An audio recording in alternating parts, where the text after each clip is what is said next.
Papayag ka nang tumira tayo doon sa nanay mo eh. Alam ko naman na hindi mo gusto yun eh. Paano naman lagi sila nag-aaway ng tatay mo? Mahirap na, baka mamaya madamay pa tayo. Naku, ganun lang talaga yung mga yun. Pero I'm sure, sigurado ako love na love pa rin nila isa't isa. Alam mo naman yun eh.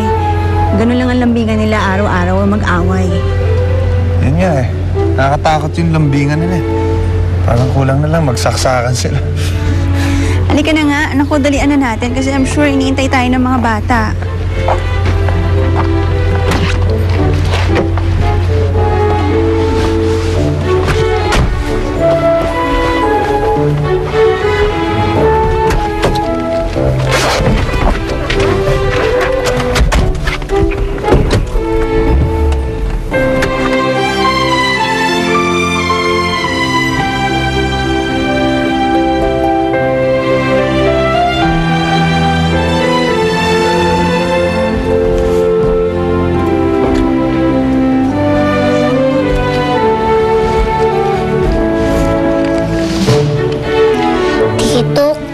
May problema ako.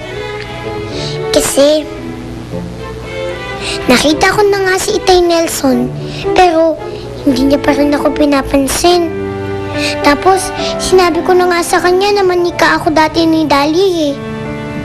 Pero, hindi naman siya naniniwala. Akala niya, sabi niya, may ganito daw ako.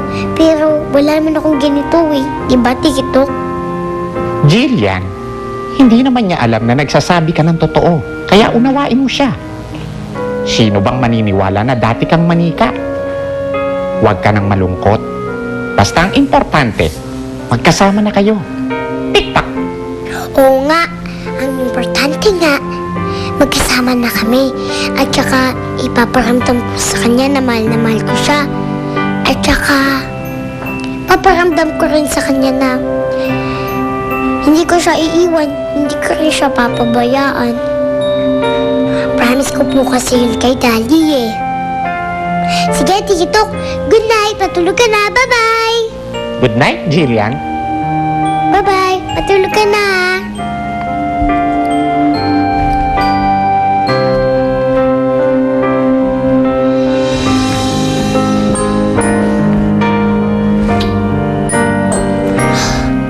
May magnanakaw. Hindi niya dapat ako makita. Magtatago ako.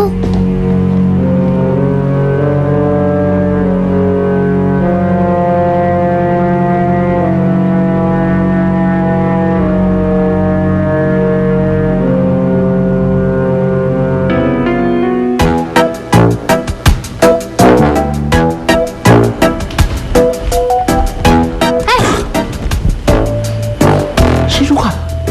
Ano ginagawa mo rito? Kayo po, magnanakaw po ba kayo? Oy, hindi ako magnanakaw. Dito ako nakatira. Baka ikaw ang magnanakaw. Ay! Paano naman po ako maging magnanakaw? Kit naman po ako. Paano po akong talaga maging magnanakaw?